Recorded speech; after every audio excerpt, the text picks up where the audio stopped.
तो आज हम बात कर रहे हैं आदतों की, है ना? और खास तौर पर जेम्स क्लियर की जो किताब है एटॉमिक हैबिट्स। हाँ बिल्कुल। और ये भी देखेंगे कि ये चार्ल्स डुहिग की द पावर ऑफ हैबिट से कैसे कितनी अलग है। सही। हमारे पास कुछ यूट्यूब रिव्यूज हैं, किताबों के डिस्क्रिप्शंस भी हैं और क्लियर का एक रेडिट एएमए सेशन था, उसके भी कुछ हिस्से हैं। हाँ, और कुछ आर्टिकल्स भी, तो मटेरियल तो काफी है। हाँ, तो कोशिश यही रहेगी कि एटॉमिक हैबिट्स के जो मेन आइडियाज हैं उनको समझें और देखें कि ये डुहिग से कहाँ अलग है। हाँ और सबसे जरूरी कि इनको असल जिंदगी में कैसे इस्तेमाल करें। बिल्कुल। तो शुरू करते हैं फिर पहले दोनों किताबों में जो मोटा मोटा फर्क है उससे। हाँ, वहीं से शुरू करते हैं। देखिए, द पावर ऑफ हैबिट वो थोड़ी पुरानी है और उसका फोकस ज्यादा है आदतों के पीछे की साइंस पर। न्यूरो साइंस, वो कैसे बनती हैं, क्यू रूटीन रिवॉर्ड वाला जो लूप है। हाँ हाँ, वो तिकड़ी। बिल्कुल। वो समझने के लिए बहुत अच्छी है कि आदतें काम कैसे करती हैं, खासकर जैसे बिजनेस में या संगठनों में। थोड़ी डिटेल्ड है, ज्यादा साइंटिफिक। और एटॉमिक हैबिट्स वो मुझे थोड़ी ज्यादा एक्शन ओरिएंटेड लगी। सही पकड़ा। एटॉमिक हैबिट्स नई है और इसका सारा जोर है छोटे छोटे लगातार सुधारों पर। वो रोज 1% बेहतर होने वाली बात। एटॉमिक मतलब छोटा लेकिन पावरफुल। एग्जैक्टली। क्लियर ने इसे एक तरह से कैसे करें गाइड जैसा बनाया है। 4 नियम हैं: संकेत, ललक, प्रतिसाद, पुरस्कार। बस इनको फॉलो करो। साइंस है पर जोर एक्शन पर ज्यादा है। और लिखने का स्टाइल भी है ना, क्लियर की भाषा बहुत सीधी है, मतलब पढ़ो और तुरंत समझ जाओ कि करना क्या है। हाँ, डुएक थोड़ा कहानियों के जरिए समझाते हैं, केस स्टडीज वगैरह, वो भी अच्छा है, पर क्लियर ज्यादा डायरेक्ट है। तो अगर किसी को एकदम जड़ समझनी है कि आदतें दिमाग में कैसे चलती हैं, समाज पर क्या असर है, तो शायद डुहिग। हाँ शायद। और अगर किसी को बस ये जानना है कि भैया बुरी आदत छोड़नी है, अच्छी लगानी है, तो उसके लिए स्टेप्स क्या हैं, तो फिर क्लियर की किताब शायद ज्यादा काम आए। ठीक है, ये अच्छा डिस्टिंक्शन है। तो अब आते हैं एटॉमिक हैबिट्स के कोर आइडिया पर। जेम्स क्लियर, इनके बारे में क्या पता है? जेम्स क्लियर, जैसा कि गूगल बुक्स वगैरह पर मिलता है, वो आदतों, डिसीजन मेकिंग और कंटिन्यूअस इंप्रूवमेंट, लगातार सुधार, इसी पर फोकस करते हैं। काफी लिखते बोलते हैं इस पर। न्यूयॉर्क टाइम्स, टाइम मैगजीन में छपे हैं, बड़ी कंपनियों में लेक्चर भी देते हैं। और किताब का नाम ही सब कह देता है, एटॉमिक हैबिट्स, मतलब परमाणु जितना छोटा। हाँ, और आइडिया यही है कि असली बदलाव सैकड़ों छोटे छोटे फैसलों से आता है, वो जिन्हें वो एटॉमिक हैबिट्स कहते हैं, इतने छोटे के नजर भी ना आए। जैसे रोज 2 पुशअप करना या 5 मिनट पहले जागना। बिल्कुल। सुनने में लगता है कि इससे क्या होगा, लेकिन क्लियर कहते हैं कि यही छोटे बदलाव समय के साथ जुड़कर, कंपाउंड होकर असाधारण परिणाम देते हैं। ये है वो 1% वाला फंडा, एग्रीगेशन ऑफ मार्जिनल गेन्स। सही। और इसका बेस्ट उदाहरण वो ब्रिटिश साइकिलिंग टीम वाला है।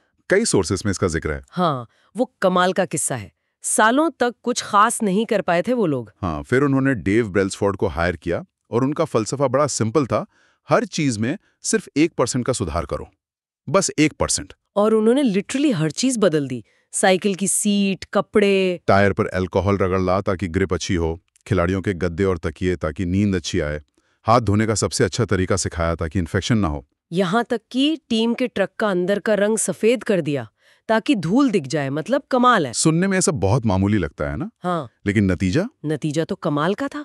बीजिंग ओलंपिक्स में गोल्ड मेडल्स की झड़ी लगा दी, लंदन में रिकॉर्ड तोड़ दिए, टूर डी फ्रांस जीत लिया, सब कुछ। तो ये दिखाता है कि छोटे छोटे सुधार कैसे जुड़ते हैं। जैसे चक्रवृद्धि ब्याज, शुरू में शायद पता ना चले, पर लंबे समय में असर बहुत बड़ा होता है।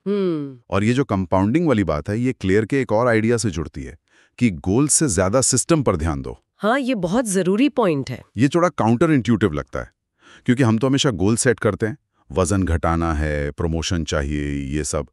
तो सिस्टम क्यों ज्यादा जरूरी है? क्लियर का तर्क है कि गोल्स तो सिर्फ रिजल्ट हैं जो आप चाहते हैं, सिस्टम वो प्रोसेस है जो आपको उन रिजल्ट्स तक ले जाता है। अच्छा, जैसे स्वस्थ शरीर एक लक्ष्य है, पर रोज कसरत करना और सही खाना ये सिस्टम है।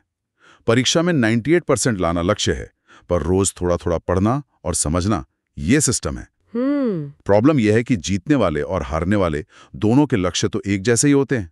हर टीम चैंपियनशिप जीतना चाहती है। हाँ, ये बात तो है। तो फर्क कहाँ से आता है? फर्क आता है सिस्टम से। जो लोग लगातार अपने सिस्टम पर काम करते हैं, जो अपनी प्रोसेस को फॉलो करते हैं, वही आखिर में जीतते हैं। इसलिए क्लियर कहते हैं, लक्ष्य को भूल जाओ, अपने सिस्टम को बेहतर बनाने पर फोकस करो। मतलब अच्छी आदतें बनाना ही सिस्टम है। एग्जैक्टली। परिणाम अपने आप आएंगे अगर सिस्टम सही है। ये सिस्टम वाली बात और शायद ये इससे भी जुड़ा है कि हम खुद को कैसे देखते हैं, वो पहचान आधारित आदतें वाली बात। बिल्कुल, ये शायद किताब का सबसे पावरफुल आइडिया है। देखो, आदतें बदलने के 2 लेवल होते हैं। एक है परिणाम बदलना, जैसे मुझे वजन कम करना है। ठीक है। दूसरा है पहचान बदलना, जैसे मैं एक स्वस्थ इंसान हूँ। ज्यादातर लोग पहले वाले पर फोकस करते हैं। पहचान आधारित तरीका कैसे बेहतर है? वो सिगरेट वाला उदाहरण सही था। हाँ। मान लो कोई सिगरेट छोड़ने की कोशिश कर रहा है, उसे कोई सिगरेट ऑफर करे तो वो शायद कहेगा, नहीं यार, छोड़ने की कोशिश कर रहा हूँ। वो अभी भी खुद को स्मोकर मान रहा है। बिल्कुल। लेकिन जिसने अपनी पहचान बदल ली है, वो कहेगा, नहीं शुक्रिया, मैं सिगरेट पीता ही नहीं। ओह, ये तो पूरा माइंडसेट शिफ्ट है। हाँ, आप सिर्फ व्यवहार नहीं बदल रहे, आप अपनी कोर बिलीफ, अपनी पहचान बदल रहे हैं। क्लियर कहते हैं हमारा व्यवहार हमारी पहचान का आईना होता है, और हम जो काम बार बार करते हैं वो हमारी पहचान को और पक्का करता है। मतलब हर बार जब मैं कसरत करती हूँ तो मैं फिट इंसान होने के लिए एक वोट डाल रही हूँ। बिल्कुल। और ये वोट धीरे धीरे जमा होते हैं और आपकी सेल्फ इमेज बदल जाती है। इसलिए क्लियर का सुझाव है, पहले तय करो कि आप कैसा इंसान बनना चाहते हो, फिर छोटे छोटे कामों से उस पहचान को साबित करो। सुनने में तो बहुत असरदार है, लेकिन इसे करना मुश्किल नहीं होता होगा? लोग अटकते नहीं होंगे? अटकते हैं, बिल्कुल अटकते हैं। पुरानी पहचान छोड़ना आसान नहीं होता, लेकिन यहीं पर क्लियर का वो 4 नियमों वाला मॉडल काम आता है। वो एक प्रैक्टिकल फ्रेमवर्क देता है। हाँ, व्यवहार परिवर्तन के 4 नियम, आदत का चक्र, क्या है वो? सभी सोर्सेज इस पर एक मत हैं। हर आदत इन 4 स्टेप से बनती है। पहला है संकेत, क्यू, ट्रिगर। जैसे फोन की घंटी बजना, हाँ। जो दिमाग को एक्शन लेने का इशारा दे। दूसरा है ललक, क्रेविंग, उस संकेत से जुड़ी इच्छा, जैसे मैसेज पढ़ने की इच्छा, जो हमें एक्शन लेने पे मजबूर करती है। सही। तीसरा है प्रतिसाद, रिस्पॉन्स, वो असल काम जो हम करते हैं, जैसे फोन उठाकर मैसेज पढ़ना, आदत वाला एक्शन। और चौथा है पुरस्कार, रिवॉर्ड, उस एक्शन से मिलने वाली संतुष्टि, मैसेज पढ़कर जो फीलिंग आई। ये दिमाग को सिखाता है कि ये लूप दोहराने लायक है। और अगर इनमें से एक भी कमजोर हो तो आदत नहीं बनेगी। बिल्कुल। तो अच्छी आदत बनाने के लिए इन्हीं चारों को अपने फायदे के लिए इस्तेमाल करना है। तो पहला नियम, इसे स्पष्ट बनाएं, मेक इट ऑब्वियस। मतलब अच्छी आदत का जो संकेत है उसे एकदम सामने रखो, इग्नोर करना मुश्किल हो। जैसे रात को पढ़ने वाली किताब तकिए पर रखना। हाँ, और इसमें 2 खास तकनीकें हैं। एक है क्रियान्वयन की मंशा, इम्प्लीमेंटेशन इंटेंशंस। आप पहले से तय करते हो, मैं समय पर जगह में ये काम करूंगा। जैसे मैं सुबह 7 बजे किचन में 1 गिलास पानी पीऊंगा। बिल्कुल। ये अस्पष्ट इरादे से, जैसे मैं ज्यादा पानी पीऊंगा, कहीं ज्यादा असरदार है। लोग कहते हैं उनमें मोटिवेशन की कमी नहीं, क्लैरिटी की कमी होती है। और दूसरी टेक्निक, आदतों का क्रमबद्ध करना, हैबिट स्टैकिंग। अपनी नई आदत को किसी पुरानी आदत के ठीक बाद जोड़ दो। जैसे ब्रश करने के बाद मैं 2 मिनट मेडिटेशन करूंगा। पुरानी आदत नई आदत का संकेत बन जाती है। अच्छा, ये दिदेरो इफेक्ट जैसा कुछ है, एक चीज दूसरी को खींचती है। हाँ, कुछ वैसा ही। और इसी से जुड़ा है अपने पर्यावरण को डिजाइन करना। संकेतों को विजिबल बनाओ, जैसे वो पानी बनाम कोल्ड ड्रिंक वाला उदाहरण, या एम्स्टर्डम एयरपोर्ट के यूरिनल में मक्खी का स्टिकर। हाँ, माहौल आपकी विल पावर से ज्यादा ताकतवर हो सकता है। स्वस्थ खाना सामने रखो, जंक फूड छुपा दो, जिम के कपड़े रात को ही निकाल लो। ये सब संकेत को स्पष्ट बनाने के तरीके हैं। एक और चीज थी हैबिट स्कोर कार्ड। हाँ, अपनी सारी आदतें लिखो और उन्हें अच्छा, प्लस, बुरा, माइनस या neutral is equal to mark करो। इससे जागरूकता बढ़ती है कि आप असल में करते क्या हो। जापानी रेलवे का वो पॉइंटिंग एंड कॉलिंग सिस्टम भी इसी का एक रूप है। अच्छा, तो संकेत स्पष्ट हो गया। अब नियम 2, इसे आकर्षक बनाएं। मेक इट अट्रैक्टिव, मतलब इच्छा कैसे जगाएं। यहाँ ललक पर काम करना है। आदत को किसी मजेदार चीज से जोड़ो, जैसे वो प्रलोभन बंडलिंग, टेम्पटेशन बंडलिंग। हाँ, एक काम जो आप करना चाहते हो, जैसे अपना फेवरेट पॉडकास्ट सुनना, उसे उस काम के साथ जोड़ो जो आपको करना है, जैसे घर की सफाई करना। तो आप सफाई करते हुए ही पॉडकास्ट सुनोगे। ये बढ़िया जुगाड़ है। और दूसरा तरीका है सोशल एनवायरनमेंट का इस्तेमाल करो। हम उन लोगों की नकल करते हैं जिनके जैसे बनना चाहते हैं या जिनके साथ रहते हैं। तो ऐसे लोगों के साथ रहो जो वो आदत पहले से फॉलो कर रहे हैं, जैसे रनिंग क्लब या बुक क्लब ज्वाइन करना। बिल्कुल, जहां आपका चाहा हुआ व्यवहार नॉर्मल हो। और एक और चीज है, प्रेरणा अनुष्ठान, मोटिवेशन रिचुअल। किसी मुश्किल आदत से ठीक पहले कुछ ऐसा करो जो आपको पसंद हो, जैसे वर्कआउट से पहले अपना फेवरेट गाना सुनना। ठीक है।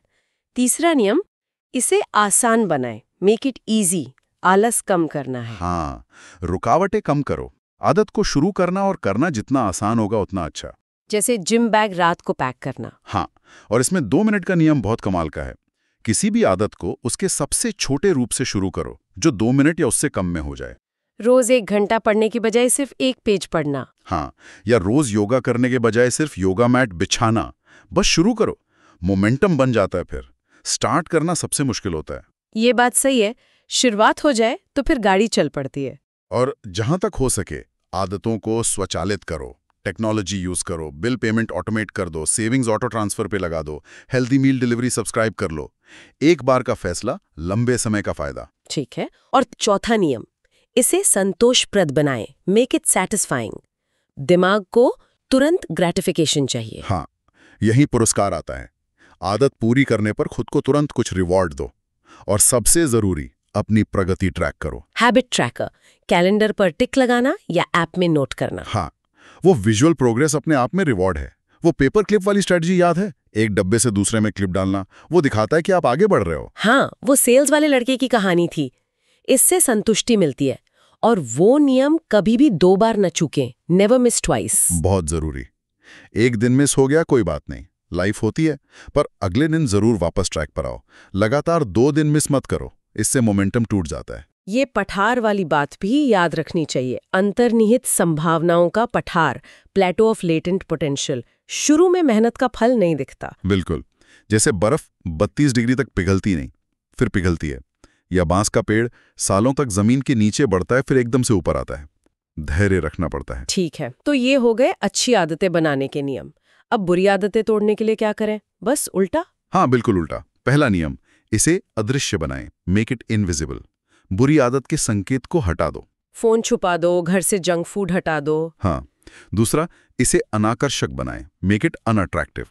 सोचो कि ये आदत आपको कैसे नुकसान पहुंचा रही है, इसके नेगेटिव नतीजों पर फोकस करो। तीसरा, इसे कठिन बनाएं, मेक इट डिफिकल्ट। रुकावटें पैदा करो। वेबसाइट ब्लॉकर्स लगाओ, टीवी का प्लग निकाल दो, क्रेडिट कार्ड घर पे छोड़कर जाओ। और चौथा, इसे असंतोषजनक बनाएं, मेक इट अनसैटिस्फाइंग।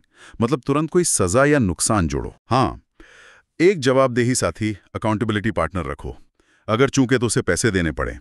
या एक आदत अनुबंध बनाओ, दर्द तुरंत महसूस होना चाहिए। ये चारों उल्टे नियम भी काफी लॉजिकल है।